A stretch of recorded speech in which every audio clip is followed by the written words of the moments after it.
रघुपति राघव राजा राम पतित पावन सीताराम। रघुपति राघव राजा राम मोहनराव भागवत जी।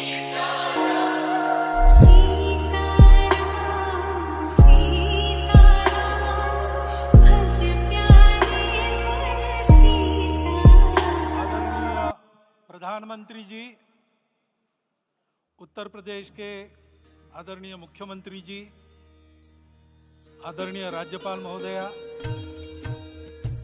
देश के आज विद्यमान सभी पंथ संप्रदायों का प्रतिनिधित्व करने वाले हमारे संत ऋषि आचार्य गण और समाज के सब स्तरों का प्रतिनिधित्व करने वाले निमंत्रित महानुभाव, आज का आनंद शब्दों में वर्णनातीत है और उसके वर्णन करने का प्रयास इसके पहले के वक्तव्यों में अच्छा हो गया है। यह भी बता दिया गया है और हम जानते भी हैं कि आज अयोध्या में रामलला के साथ भारत का स्व लौट के आया है।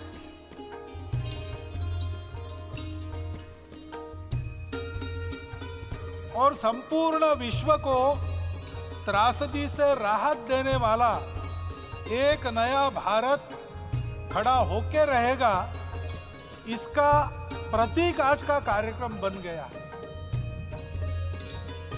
ऐसे समय में आपके उत्साह का, आपके आनंद का वर्णन कोई नहीं कर सकता। हम यहाँ पर अनुभव कर रहे, पूर्ण देश में यही वातावरण है। छोटे छोटे मंदिर के सामने दूरदर्शन पर इस कार्यक्रम को सुनने वाले हमारे समाज के करोड़ों बंधु वहां पहुंच न पाए, ऐसे घर घर के हमारे नागरिक सज्जन, माता भगिनी सब भाव विभोर है, सब में आनंद है, सब में उत्साह है। और ऐसे समय में जोश की बातों में थोड़ी सी होश की बात करने का काम मुझे ही दिया जाता है। आज हमने सुना कि इस प्राण प्रतिष्ठा महोत्सव में पधारने के पूर्व प्रधानमंत्री जी ने कठोर व्रत रखा। जितना कठोर व्रत रखने को कहा था, उससे कई गुना अधिक कठोर व्रताचरण उन्होंने किया। मेरे पुराना उनसे परिचय है, मैं जानता हूं वो तपस्वी है ही, परंतु वो अकेले तप कर रहे हैं, हम क्या करेंगे। अयोध्या में रामलला आए, अयोध्या से बाहर क्यों गए थे? रामायण में क्यों गए थे बाहर? तो अयोध्या में कलह हुआ। अयोध्या उस पुरी का नाम है जिसमें कोई द्वंद्व नहीं, जिसमें कोई कलह नहीं, जिसमें कोई दुविधा नहीं। वो हुआ 14 वर्ष वनवास में गए। वो सब ठीक होने के बाद दुनिया के कलह को मिटा के वापिस आए। आज रामलला वापस फिर से आए हैं 500 साल के बाद। जिनके त्याग, तपस्या, प्रयासों से ये सोने का दिन आज हम देख रहे, सुवर्ण दिवस देख रहे, उनका स्मरण प्राण प्रतिष्ठा के संकल्प में हम लोगों ने कहा, आपने सुना हो, स्मरण किया। उनकी तपस्या को, उनके त्याग को, उनके परिश्रम को शत बार, सहस्त्र बार, कोटि बार नमन है। रामलला के यहाँ इस युग में आज के दिन फिर वापस आने का इतिहास जो जो श्रवण करेगा वो राष्ट्र के लिए कर्म प्रवण होगा और उसके राष्ट्र का सब दुख दैन्य हरण होगा। ऐसे इस इतिहास का सामर्थ्य है। परंतु उसमें हमारे लिए कर्तव्य का आदेश भी है। प्रधानमंत्री जी ने तप किया, अब हमको भी तप करना है। राम राज्य आने वाला है, वो कैसा था? दैहिक दैविक भौतिक तापा, राम राज नहीं कहु व्यापा। सब नर करहि परस्पर प्रीति, चलहि स्वधर्म निरत श्रुति नीति। सब निर्दंभ धर्म रत पुनि, नर अरु नारी चतुर सब गुनी। सब गुणज्ञ पंडित सब ज्ञानी, सब कृतज्ञ नहीं कपट सयानी। राम राज्य के सामान्य नागरिकों का जो वर्णन है, हम भी इस गौरवमय भारतवर्ष की संतानें हैं। कोटि कोटि कंठ उसका जयगान करने वाले हमारे हैं। हमको इस प्रकार के व्यवहार को रखने का तप आचरण करना पड़ेगा। हमको भी सारे कलह को विदाई देनी पड़ेगी। छोटे छोटे परस्पर मत रहते हैं, छोटे छोटे विवाद रहते हैं, उसको लेकर लड़ाई करने की आदत छोड़ देनी पड़ेगी। आखिर है क्या? ये बात बताइए, वो सामान्य नागरिक कैसे थे? निर्दंभ, प्रामाणिकता से आचरण करने वाले, केवल बातें करने वाले नहीं और बातें करके उसका अहंकार पालने वाले नहीं थे। काम करते थे, आचरण करते थे और अहंकार नहीं था, ऐसे वो थे। और धर्मरत थे, यानी क्या थे? इस पर कठिन भाषा में प्रवचन बहुत लंबा हो सकता है, लेकिन थोड़े में धर्म के जो 4 मूल्य जिनकी चौखट पर धर्म है, ऐसा श्रीमद् भागवत में बताया है, सत्य करुणा शुचिता तपस, उसका आज हमारे लिए युगानुकूल आचरण क्या है? तो सत्य कहता है कि सब घटों में राम है, ब्रह्म सत्य है, वही सर्वत्र है। तो हमको ये जानकर आपस में समन्वय से चलना होगा, क्योंकि हम चलते हैं, सबके लिए चलते हैं, सब हमारे हैं, इसलिए हम चल पाते हैं।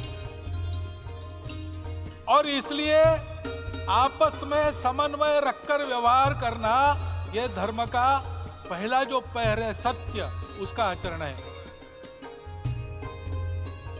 करुणा दूसरा कदम है, उसका आचरण है सेवा और परोपकार। सरकार की कई योजनाएं गरीबों को राहत दे रही, सब हो रहा है, लेकिन हमारा भी कर्तव्य है, ये सब समाज बांधव हमारे अपने बंधु हैं। तो जहां हमको दुख दिखता है, पीड़ा दिखती है, वहां हम दौड़ जाए, सेवा करें, दोनों हाथों से कमाएं, अपने लिए न्यूनतम आवश्यक रखकर बाकी सारा वापस दे, सेवा और परोपकार के माध्यम से। यह करुणा का अर्थ आज है। शुचिता पर चलना है, यानी पवित्रता होनी चाहिए। पवित्रता के लिए संयम चाहिए, अपने को रोकना है। सब अपनी इच्छाएं, सब अपने मत, सब अपनी बातें ठीक होंगी ही ऐसा नहीं, और होगी तो भी अन्यों के भी मत है, अन्यों की भी इच्छाएं हैं। और इसलिए अपने आप को संयम में रखते हैं तो सारी पृथ्वी सब मानवों को जीवित रखेगी। गांधी जी कहते थे, earth has enough for everyone's need, but it cannot satisfy everyone's greed. तो लोभ नहीं करना, संयम में रहना और अनुशासन का पालन करना, अपने जीवन में अनुशासित रहना, अपने कुटुंब में अनुशासन रहना, अपने समाज में अनुशासन रहना। सामाजिक जीवन में नागरिक अनुशासन का पालन करना। भगिनी निवेदिता कहती थी कि स्वतंत्र देश में नागरिक संवेदना रखना और नागरिक अनुशासन का पालन करना, यही देशभक्ति का रूप है। इससे जीवन में पवित्रता आती है। और तपस का तो मूर्तिमान उदाहरण आपके सामने आज दिया गया। व्यक्तिगत तपस तो हम करेंगे, सामूहिक तपस क्या है? संगच्छध्वम संवदध्वम संवो मनांसी जानता। हम साथ चलेंगे, बोलेंगे आपस में, उसमें से एक सहमति का संवाद निकालेंगे, एक ही भाषा बोलेंगे। वो वाणी मन वचन कर्म समन्वित होगा और मिलके चलेंगे, अपने देश को विश्व गुरु बनाएंगे। ये तपस हम सबको करना है। 500 वर्षों तक अनेक पीढ़ियों ने लगकर परिश्रम करके प्राणों का बलिदान देके खून पसीना बहाकर आज ये आनंद का दिन सारे राष्ट्र को उपलब्ध करा दिया। उन सब के प्रति हमारे मन में कृतज्ञता है। मैं यहाँ बैठता हूँ तो मेरे मन में विचार आता है कि मुझे बिठाया, मैंने क्या किया। वो तो जो उन्होंने किया उसका प्रतिनिधि भी मुझे बनाया गया है। उस प्रतिनिधि के नाते मैं ये अवदान स्वीकार करता हूँ और उन्हीं को अर्पण करता हूँ। परंतु उनका ये व्रत हमको आगे लेके जाना है। जिस धर्म स्थापना विश्व में करने के लिए राम का अवतार हुआ था, उस धर्म स्थापना को अनुकूल स्थिति अपने आचरण में अपने देश में उत्पन्न करना, यह अपना कर्तव्य बनता है। राम लला आए हैं हमारे मन को आह्लादित करने के लिए, उत्साही करने के लिए, प्रेरणा देने के लिए, साथ साथ इस कर्तव्य की याद दिलाकर उसमें कृति प्रवण करने के लिए आए हैं। उनका आदेश सर पे लेके हम यहाँ से जाए। सब लोग तो यहाँ आ नहीं सके, लेकिन वो सुन रहे, देख रहे। अभी इसी क्षण से इस व्रत का पालन हम करेंगे तो मंदिर निर्माण पूरे होते होते विश्व गुरु भारत का निर्माण भी पूरा हो जाएगा। इतनी क्षमता हम सबकी है। इसका मैं एक बार स्मरण देता हूँ, आप सबको धन्यवाद देता हूँ और मेरे 4 शब्द समाप्त करता हूँ। भारत के